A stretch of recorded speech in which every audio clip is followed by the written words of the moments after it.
LGBT and queer identity has been in all sorts of media, overtly or in subtle tones, for decades. In many ways, this representation, muted or not, has been a beacon for queer patients to reside in or relate to in many expressions. Often in music, writing, or live performance, there have always been a growing LGBT and queer presence when producing new media.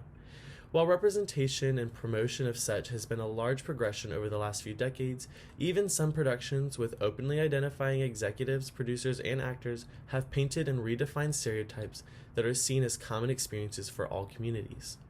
The development of queer representation in media is constantly evolving, and in more recent terms, representation has narrowed and focused on the definition of LGBT and queer community and the intersectionality of these experiences that they may have. While there is a commonality seen in queer identity alone, there is an equally important intersection of queer people of color, LGBT individuals who have affirming and accepting families and community, and those who fall somewhere in between those standards. The use of media as a portrayal of this identity often form and shape the stereotypes that are perceived and acknowledged throughout society. In the early 2000s, the Showtime Network company produced the original American rendition of Queer as Folk, a series that highlights a group of openly gay men and the trials they face in Pittsburgh. The show was not originally a great success, possibly due to the timing of the production and the fact that the social opinion and overall acceptance of the LGBTQ community was relatively lower and arguably not as progressive. But over the last 2 decades since it was originally produced, its notoriety has grown as streaming services such as Netflix and Showtime have promoted it on their platforms. The cast of the show consisted of all white male leads, with 3 white women as supporting cast members. Each character portraying a different stereotype among gay men of the time. The series was marketed on the experiences of white gay men who specifically lived in a large city that had a substantial gay population. Some of the more notable tribulations of the show produced were the overt violence that many faced because of their identity, the shame of their family and friends, religious hypocrisy, and the lack of political attention to the HIV/AIDS epidemic.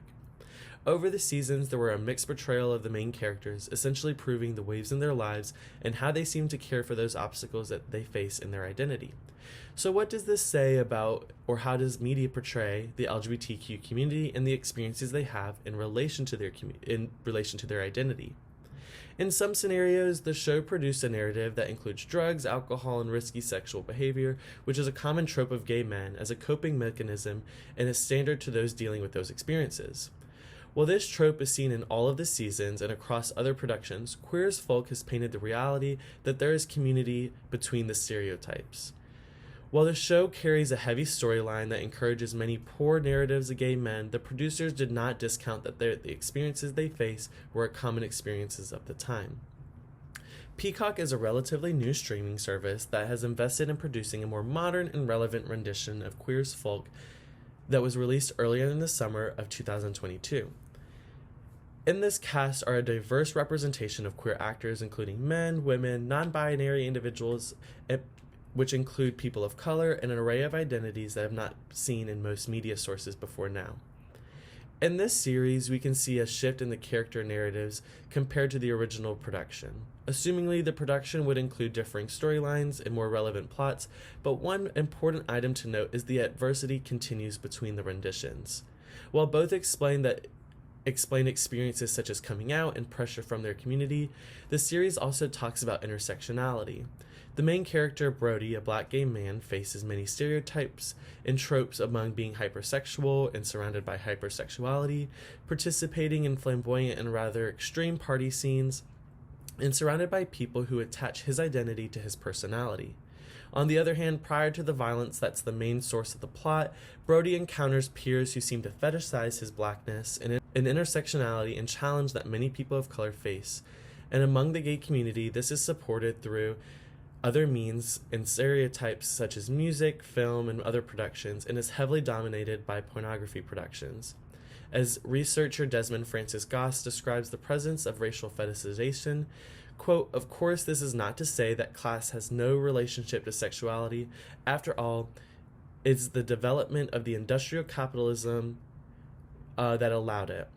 Controlling images of black masculinity of gay men's pornography is likely the most prevalent racial theme in erotica created for gay men, and in this context, operating solely on the narrative device that sexuality that sexual fantasy of gay white culture, and in doing so, the fetishization of black men continues.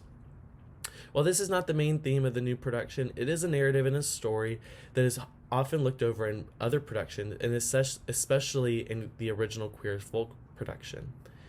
In this example alone, we see that there has been an industry fallacy, rather an example of white, gay, male gaze as hegemony for all of the community. So what does this do to the representation of LGBT and queer communities? In the new series, there are countless examples of realities within the community that are seen as toxic, self-destructive, or innately harmful altogether. But with the acknowledgement that the series produces a narrative that there are differences with everyone, that no one is quite the same in the cast, and in doing so highlights the definition of being queer, being different. Comparatively, both productions have elements that are meant to highlight and uplift the LGBTQ community and resemble the industry standard of what the industry will allow for the time.